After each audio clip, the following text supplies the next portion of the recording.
Lundi 29 décembre marque un nouvel épisode de tension accrue entre la Chine et Taïwan. Mais pourquoi l'armée chinoise effectue-t-elle des exercices militaires autour de l'île ? 12月29日开始，中国人民解放军东部战区组织陆军、海军、空军、火箭军等兵力，为台湾海峡。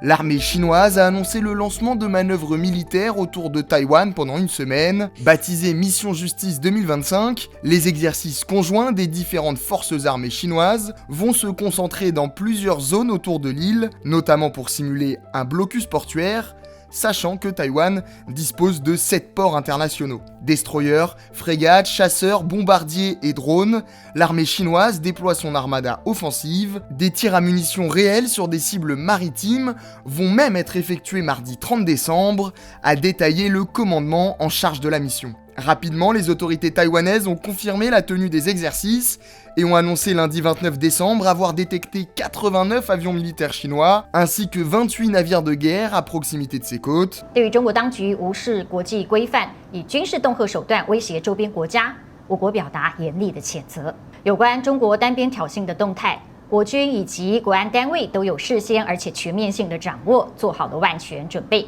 可以确保国家及国人安全无虞，请国人可以安心。 Des manœuvres militaires qui s'inscrivent dans le cadre de tensions récurrentes entre les deux États depuis plusieurs années. Si la Chine se montre aussi offensive, c'est parce qu'elle considère que Taïwan fait partie de son territoire. Un projet de réunification est poussé par Xi Jinping et Pékin menace de recourir à la force militaire pour s'emparer de l'île. Le contrôle de Taïwan permettrait à la Chine d'agrandir son territoire et son influence dans la région, particulièrement sur la mer de Chine, mais surtout de briser l'alliance géopolitique entre le gouvernement taïwanais de Taipei et les États-Unis. C'est d'ailleurs en partie en réaction à une vente massive d'armes américaines à Taïwan mi-décembre que la Chine organise ces exercices. 8 contrats d'un montant total de 11,1 milliards de dollars qui prévoient la livraison de systèmes de missiles, d'obusiers, de missiles anti-chars ainsi que de drones, selon le ministère taïwanais des Affaires étrangères. Cet accord entre Washington et Taipei est le plus important depuis 2001. L'autre raison qui explique cette démonstration de force de la Chine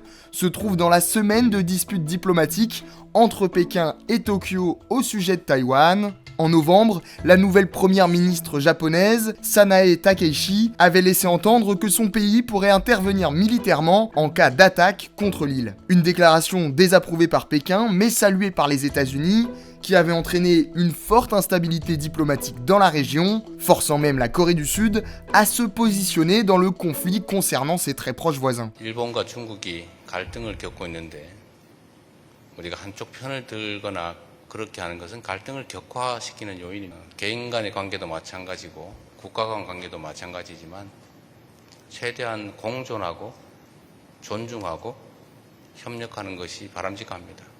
Mais pour tous les alliés de Taïwan, que la Chine appelle les forces extérieures, Pékin a un message simple. 外部势力以台制华，武装台湾，只会助长台独嚣张气焰，把台海推向兵凶战危的境地。